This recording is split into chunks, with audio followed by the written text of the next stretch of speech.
বর্তমানে তারার আইটেম অনেক। যদি hello everyone, welcome to my mini blog. কিতা অবস্থা ভাই বোন সকল, আসুনি সবাই বালা। আজকে আমার লগে আছে রিমন মামু। সকালবেলা বাড়াইলাম বাজারের উদ্দেশ্যে। আজকে আমরা যাইমু হরিপুর বাজার। প্রায় 5 থেকে 10 মিনিটের ভিতরে আমরা পৌঁছে গেলাম বাজারও। হরিপুর নামেও সুজা গেলাম কি বাজারের উদ্দেশ্যে। এখন বাজে প্রায় 9টা।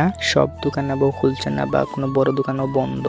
মামা হঠাৎ উঠিয়া কইলে চলো খিচুড়ি খাইয়াই। আমিও কইলাম তে চলো, হরিপুর আইসে যেহেতু খিচুড়ি খাইয়া যাই গি। মামা বাগ না হইলাম এক কথাত রাজি, সুজা গেলাম গি সানা ফ্লাউ খিচুড়ির দোকানও। তারার দোকানও বোয়ার লগে লগে দিলাইলা তারা খিচুড়ি 2 প্লেট। বর্তমানে তারার আইটেম অনেক। যদি বেগুনি ডিম সহ খিচুড়ি নেই তো মূলত প্রায় দাম পড়বো 60 টাকা। আমি নর্মালভাবে খাইয়া উঠি গেলাম। বর্তমানে মূল উদ্দেশ্য হইল মাছর লাগি বাজারে হওয়া। মাছ লওয়ার পরে আমরা আইলাম বাইরের উদ্দেশ্যে। আজকে ও পর্যন্ত দেখাইব নেক্সট কোনো প্লেস।